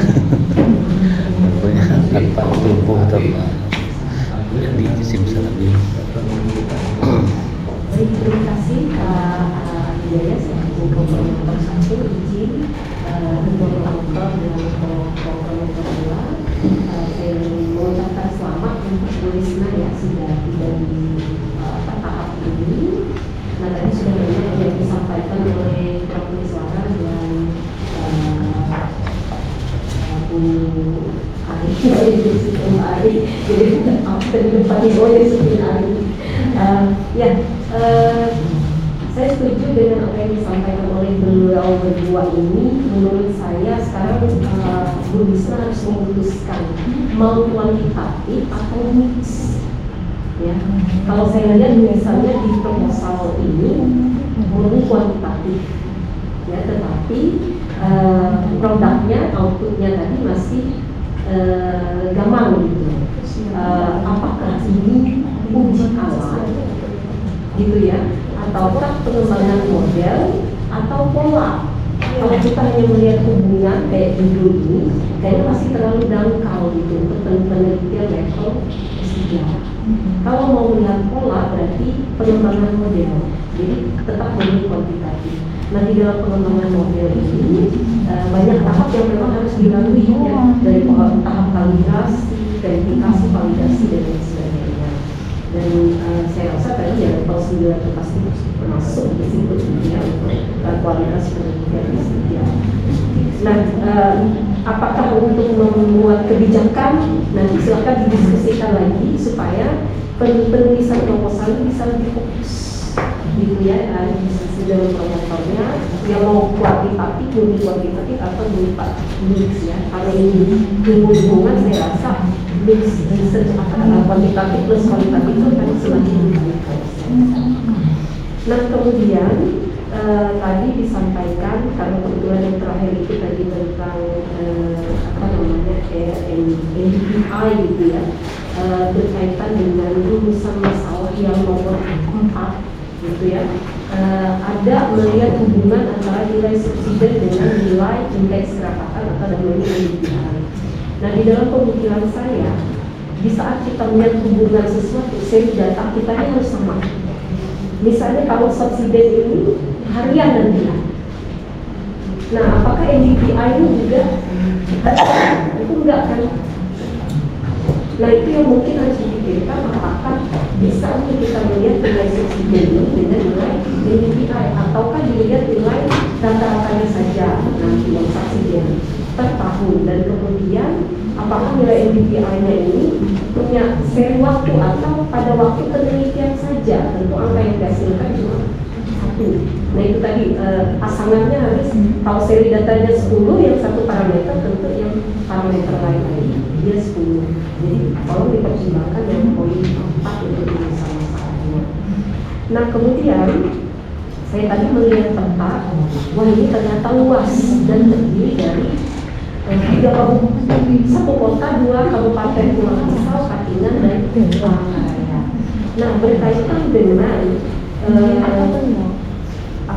subsiden, ini berkaitan dengan sifat fisik gambut yang kalau kemarau ya mengempis lah oleh bahasa awalnya, terus dia kalau hujan sampai mengembang. Nah, artinya bahwa ada parameter yang mungkin terlupakan di sini. Apa kira-kira? Curah hujan. Nah, parameter ini tidak bisa ditinggalkan karena apa? Saya lihat ini bukan masalah, bukan plot, tapi suatu area yang kampungannya itu bisa jadi dia ribuan hektar. Ya. Nah, artinya bahwa variabilitas hidrologi yang terjadi di situ sangat berbeda. Nah, di saat kita membandingkan 4 tutupan lahan, berarti kita harus head to headnya harus sama levelnya gitu.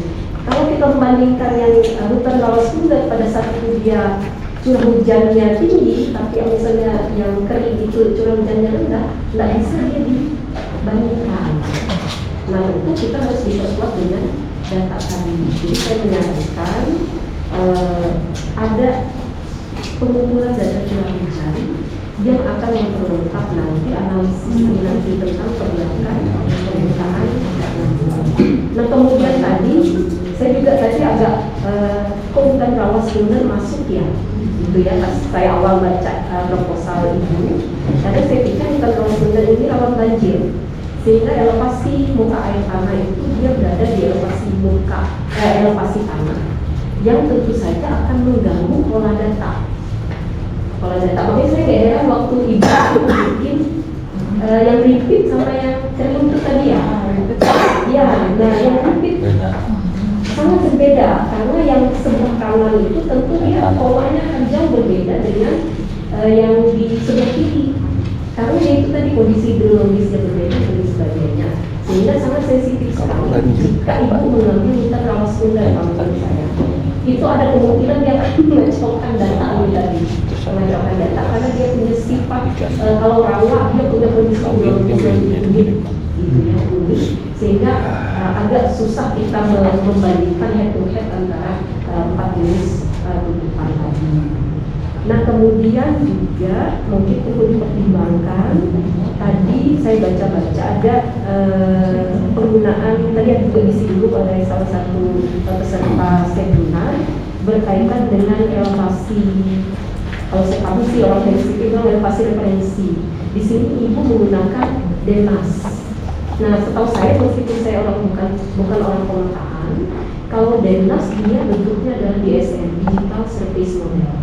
Nah, kalau DENAS itu ya pohon ya dianggap sebagai permukaan tanah, tanah juga dia baca sebagai permukaan tanah. Nah, tadi skala apa yang digunakan? Harusnya dia kan pakainya yang DTM ya, yang topografik. Jadi memang yang dilihat itu adalah elevasi tanahnya. Nah, kalau kami di sipil itu kami pakai geodetik supaya tahu persis di titik itu berapa sih elevasinya. Titik referensi itu akan tetap untuk seluruh kawasan, kami kawasannya gede. Nah, berkaitan juga dengan digital elevation model tadi, saya baca ada pernyataan bahwa nanti akan Ini membuat perpanjang drone. dulu. Dan juga data Denmas di situ data-data Denmas. 20 juta. Nah, data mana yang dipakai? Ini transfer Denmas mereka yang dari tanahairindonesia.go.id langsung dilakukan atau Den yang dari 20 juta. hasil drone, karena saya pernah membandingkan dua itu berbeda tergantung ikatnya kemana ya. Nah, jadi mana yang dipakai, apakah Den dari perusahaan atau yang dari Denmasnya digital dan modal. English maybe. Nah, kemudian juga saya baca ada melihat tentang home density, Itu. tapi tidak ada masuk di rumusan masalah. Home density-nya mau diapain?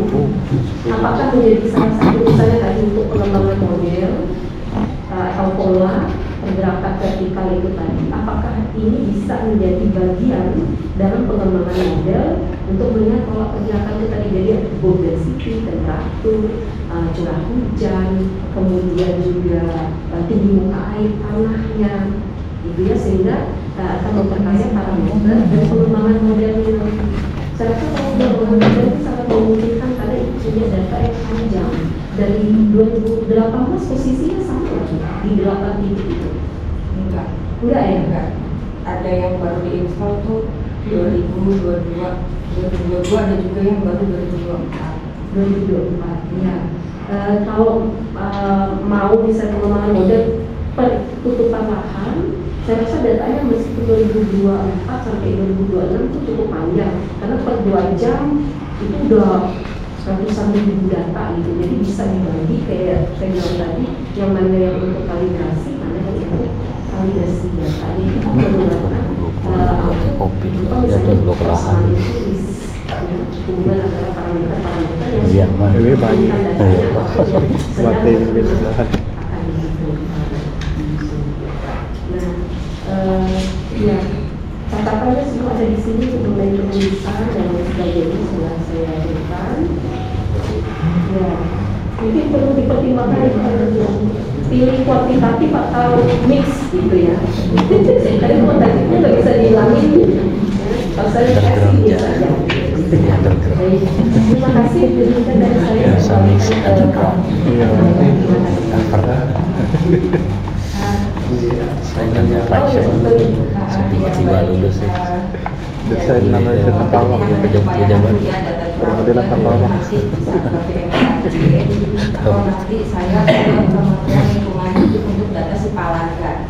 Sipalaga kan dia ada data curah hujan, jadi yang terdekat dengan lokasi alat yang masih berfungsi itu mana? Sebab Sipalaga sekarang karena udah berpisah, datanya memang jadi henti ya. Mungkin nanti bisa ke BMKG untuk melihat data untuk curah hujan. Terus tadi kalau dari data seperti juga bisa. Rasa dari coba bisa dilihat kan ada data hours kalau dari data sejak punyanya NASA sampai supir Jepang itu jaksa ya iya sambil dilihat yang misalnya yang baik. Terus kalau yang tadi pembagian itu memang ketika alat itu dipasang dioperasikan dengan tutupan lahan, jadi memang terminologinya itu mengikuti RSNI, jadi dianggap hutan bawah sekunder, jadi dia ada hutan rawa primer, hutan rawa sekunder. Jadi kalau sekunder berarti dulunya ini udah kayak bekas kembangan, jadi harus terjawab terminologinya. Terus untuk yang data Denmas itu kan memang ada digital surface model sama digital terrain.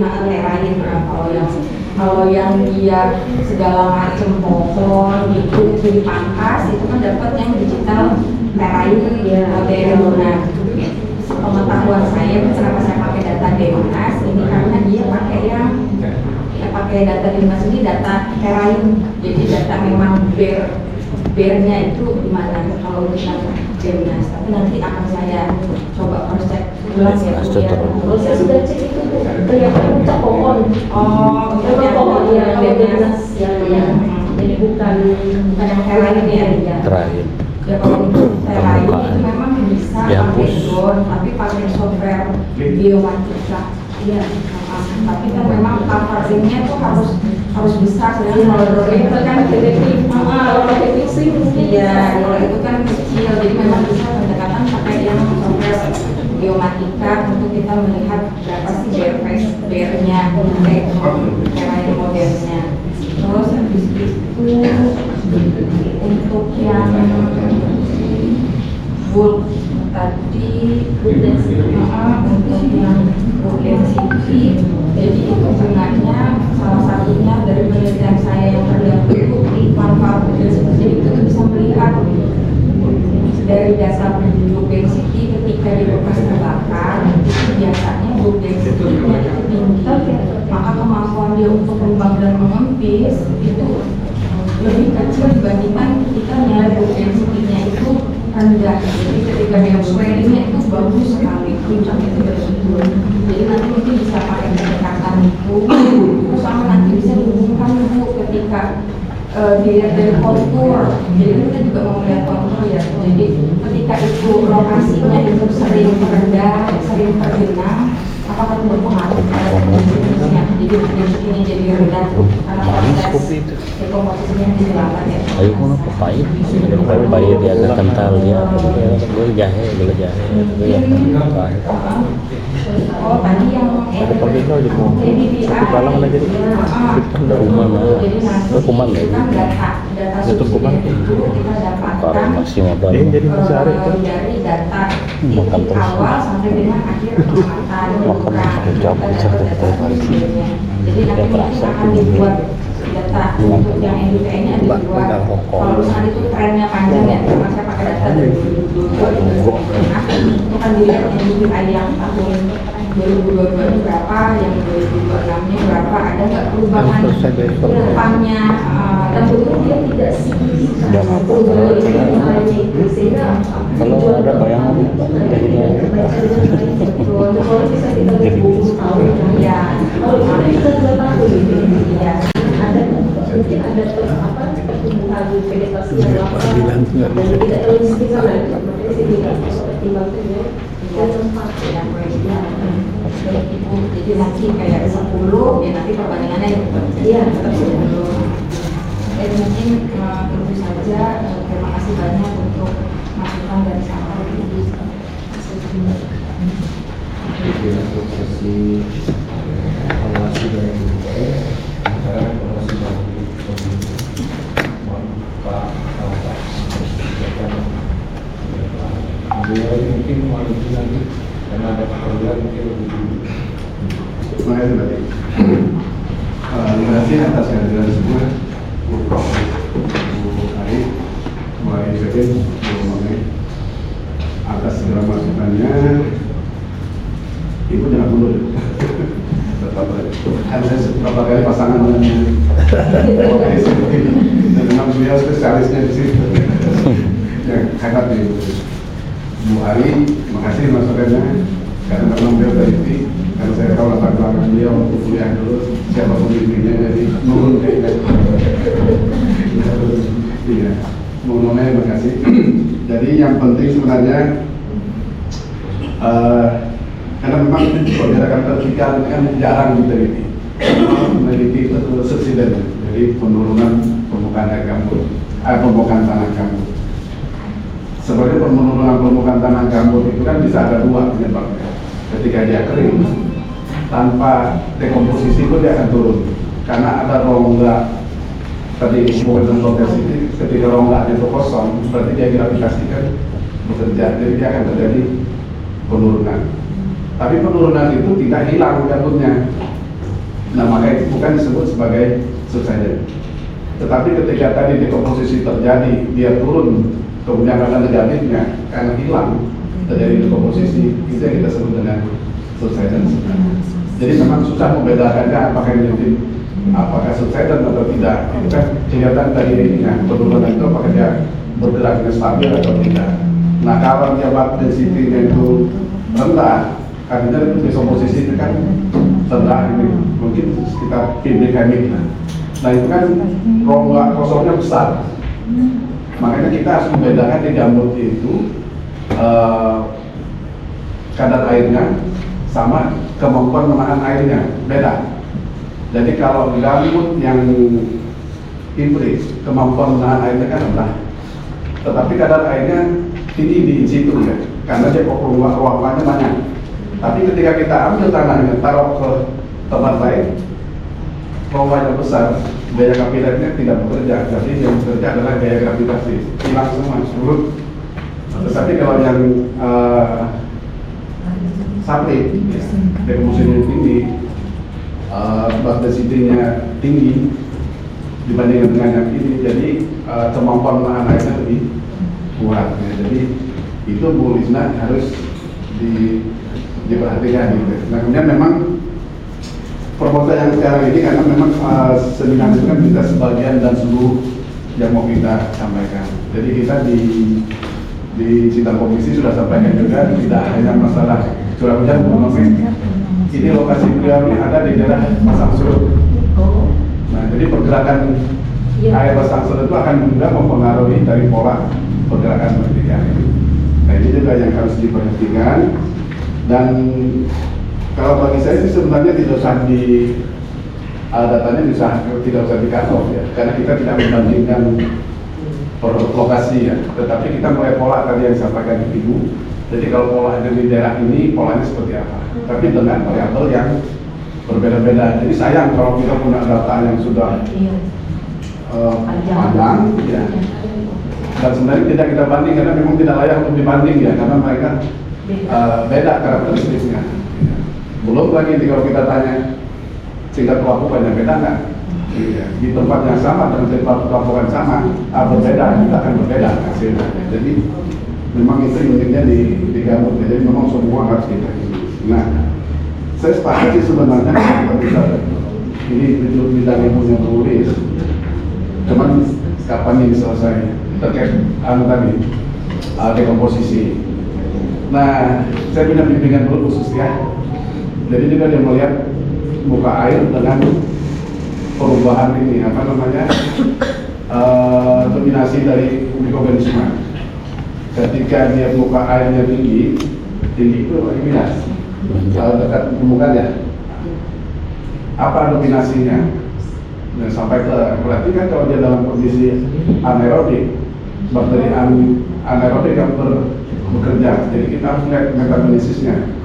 Nah kemudian kalau dia turun, kita harus lihat lagi yang aerobiknya. Jadi dua ini memang betul-betul rumit, tapi sama-sama melakukan dekomposisi ini. Nanti keluar nanti CO2-nya, tapi kalau yang anaerobik dia lebih banyak ke metan dan CO ya. Sedangkan yang aerobik itu ke CO2. Jadi banyak betul yang harus dilihat. Ya. Tapi mungkin referensi yang dipakai khusus walaupun tinggi, tapi juga bisa melihat perubahan perubahan mikroorganisme itu. Kalau saya sebenarnya pengen nambah lagi, kata air sebenarnya. Jadi ketika itu berbicara muka air tadi, itu kan dengan suhu. Muka air turun itu belum tentu kadar airnya rendah, karena dia tergantung dari tingkat pelabuhannya, tutupan lahannya. Ketika dia tinggi mungkin suhu tidak berubah. Ya, termasuk juga dengan CO2. Makanya di rumus CO2 itu ada pengaruh kelembapannya. Nah beda tadi kalau dia memang kering tadi, itu beda gitu. Nah, jadi kadar air itu perlu, karena memang ada yang berteori begini, bahwa di tanah gambut itu, ini profesor dari UGM dulu agak berdebat, tapi dia sudah. Beliau menyatakan kalau di gambut itu tidak ada gaya kapiler. Jadi ketika muka airnya turun, berarti yang di atas pasti akan kering. Tapi sebenarnya menurut saya matriks gambut itu sendiri adalah serat ya. Nah itu kan sifatnya juga kayak kapiler ya. Seperti kita merendam ujung handuk ke air ke baskom misalnya, pasti airnya akan naik. Kita nggak mungkin pakai kompor atau lampu dapur dulu kalau itu tidak ada gaya kapiler kan. Nah yang menaik itu gaya kapiler semua. Kalau saya makanya saya juga minta sebenarnya untuk saya itu ukur. Tapi kan sudah pakai ini sensor bisa kan ya.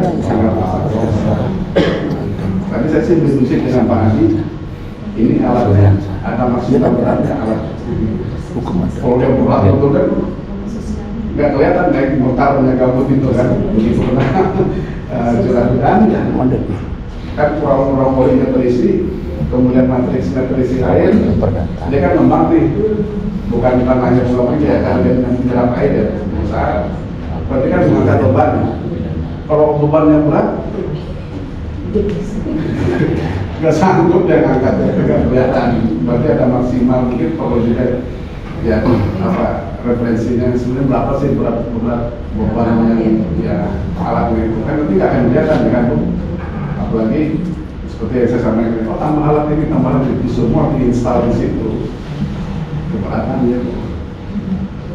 Tapi pada ininya perlu ada perbaikan tadi seperti yang saya sampaikan publis 2 hari kita dokumen sehingga nanti bisa lebih baik lagi ke depannya. Sekali demikian tadi. Ingin bertahan silakan. Kalau nanti waktu duluan silakan. Silakan Bu.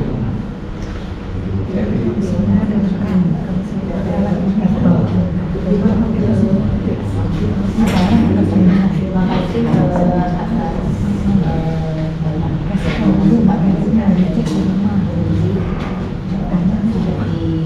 diketahui bahwa ini penelitiannya dari Universitas dari riset S2 dilanjut ke riset S3. Artinya sudah benar-benar menguasai, tinggal mungkin mempolesnya dalam penulisan. Tapi kalau itu menguasai dalam risetnya ya memang itu yang sudah dilakukan dari S2 dulu. Mungkin mengenai kemarin ya simptom baru belum judulnya oh iya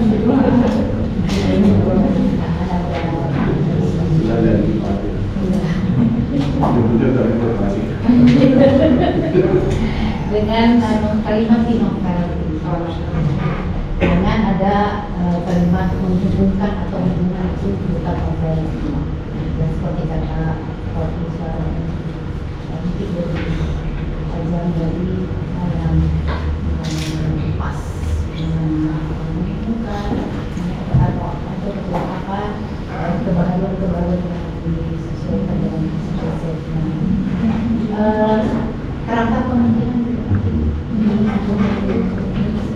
belum menunjukkan apa yang ingin disampaikan kan ketika mau penelitian itu dari masalah fisik, nah itu sudah benar keluar masalah tujuan metode apa sehingga di akhir itu sumber apa hasil yang akan disampaikan itu di akhir kata penelitian yang menyampaikan. Di sini juga di metodologi di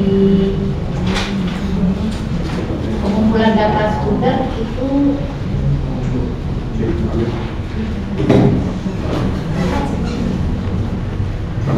Wah, harus bisa main sumber begini.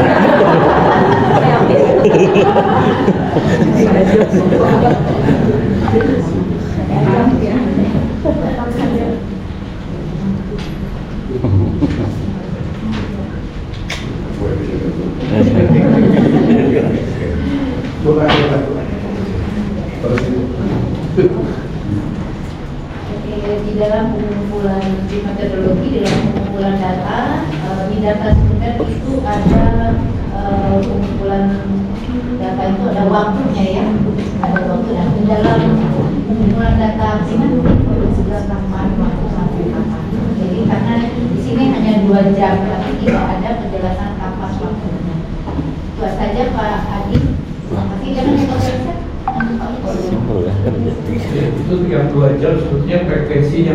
Ya makanya itu hanya di sini hanya buat 2 jam, tetapi waktu panggilan primernya itu ya itu ditulis karena di sebenarnya ada dan sebenarnya semua ini datanya dari April dan di primer itu tidak ada ya itu biar orang bisa ya itu ada. Terima kasih. Saya juga ucapkan terima kasih ya untuk para peserta dan komite luar yang masukan masukan tadi. Ini riset sebenarnya riset bersama yang dilakukan dalam jangka yang panjang, menghasilkan beberapa baik S1 sekarang S3. Yang satunya itu menciptakan alat, merangkai alat dari fisika, bukan fisika. Kemudian yang terbaru mahasiswa S3 dari Nanyang, Nanyang Technological University baru terbit. Dia mencoba menggunakan kamera ini dikaitkan dengan penggunaan citra insar ya. Jadi kelihatannya memang kalau di daerah yang relatif terbuka masih bagus korelasinya, tapi kalau hutan kurang. Jadi beberapa mahasiswa terlibat di dalam kegiatan dan aspek-aspek yang diteliti itu dibagi supaya tidak banyak, tidak ada terlalu besar kesamaannya. Nah, termasuk yang tulisnya ini apa Pak pembedanya? Kami banyak berdiskusi, termasuk penggunaan drone dan MBTI tadi. Nah, yang di dalam sidang komisi sebetulnya sudah kami arahkan kalau seperti ini judulnya, belum Pak ya, pokoknya. Nah, pada saat sidang komisi sudah diarahkan sebetulnya nanti entah itu pengambilan kebijakan dan lain sebagainya dikaitkan dengan karbon stok dan lain sebagainya. Bagaimana tukar lahan dengan kaitannya. Nah ini saya kira lebih pada kalau melihat pekerjaan yang tulisnya ini lebih pada melihat metode untuk monitoring tadi. Kalau teman-teman di Singapura dengan teknologinya menggunakan alat yang canggih dengan kita coba yang lebih akurat di lapangan. Tetap juga mereka sebenarnya menggunakan data kita di data lapangan untuk validasi data itu. Kira-kira arah sama. Nah bagi saya sendiri, misalnya ini berkembang terus, begitu sudah baru muncul. Yang perlu digunakan ini adalah data untuk validasi betul nggak turun naiknya sekian, karena di ujung kalau titik nol kan ya kemudian 2 tahun seperti ini data di kamera, tapi di lapangan betul nggak? Sebetulnya ya sebetulnya polisi belum tahu itu di sekitar itu ada besi pantau setiap titik. Memang termasuk yang di Subangau, yang area Taman Nasional itu belum ada. Nah kali ini lokasi-lokasi tertentu itu paling tidak 6 pipa besi di sekitar itu tervalidasi dan memang variasinya ada. Nah, itu yang mungkin nanti setelah sekian tahun itu mungkin bisa diukur kembali karena tetap di situ. Saya kira itu yang penting, validasi dengan pipa pengukuran yang itu sebut tadi ya, yang itu ada itu pengukuran yang paham. Nah, paling tidak itu untuk validasi itu nggak sebegitu besar perubahan. Saya kira tambahan saya dari saya itu saja, dan sekali lagi terima kasih untuk menguji. Saya setuju dengan Pak Rektor dari Pak Salampak, ini pendalaman dari sisi filosofi dan lain sebagainya tidak saya akan berbagi hal-hal teknis. Memang kami paham itu Pak ini kalau biologi Pak. Nah, tapi tidak menyentuh itu dari berbanyak fisik ya dia berubah, tapi tidak apa. Saya kira itu saja. Terima kasih juga untuk seluruh peserta seminar. Kita berikan aplaus. Wah. Iya, ini sudah direkap untuk nilainya. Singkat saja ya, untuk seminar hari ini dari perhitungan dinyatakan lulus dengan nilai dari dari 5 yang memberikan nilai 84,5. Ya, terima kasih.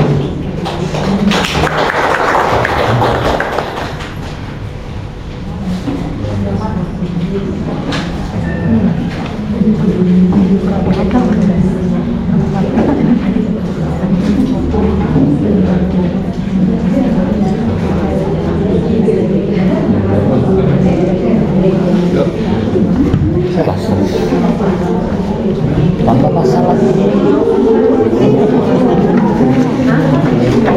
Tambah masalah. Apa itu?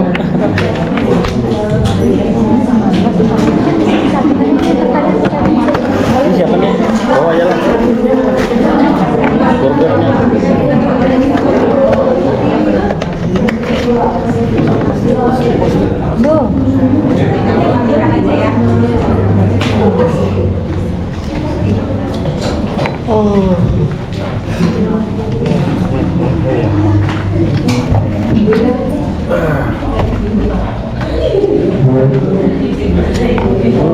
Nyam nyam nyam nyam.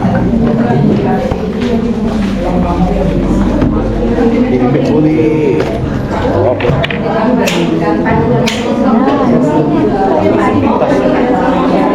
Tas tulang kosong, buri tetap harus. Puji aku ya. Ada promosi baru pemain nampak kan sidang lah. Di sidang apa yang dapat iya.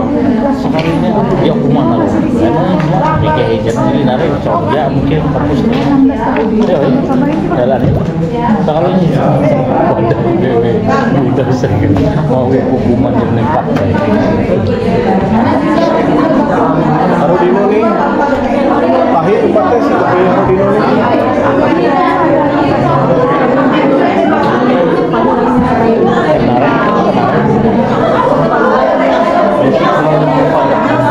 Belajar ya, latihan.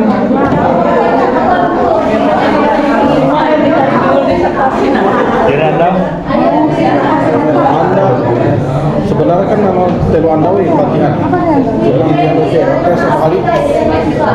Anak telu bulan. Tes bulan pertama gagal, tes bulan kedua Anda. Bulan kemudian gagal, tes bulan ini.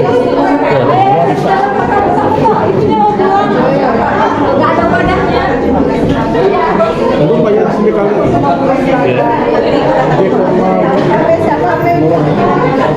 Tapi dia perpanjangan itu BNSP jatuh. Kita aplikasi ya bro? Ya BNSP. Ayo baby baby.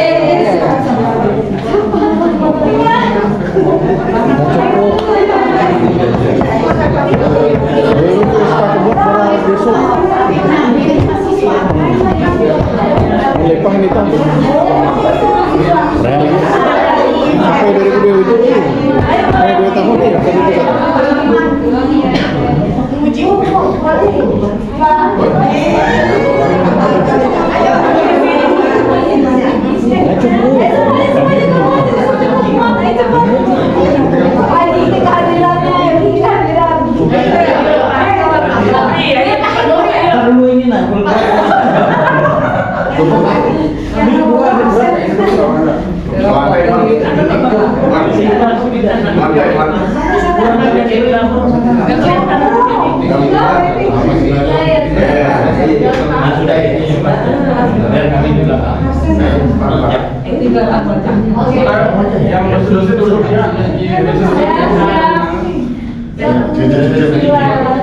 Sekali lagi 1, 2, 3 oke. Kirim aku.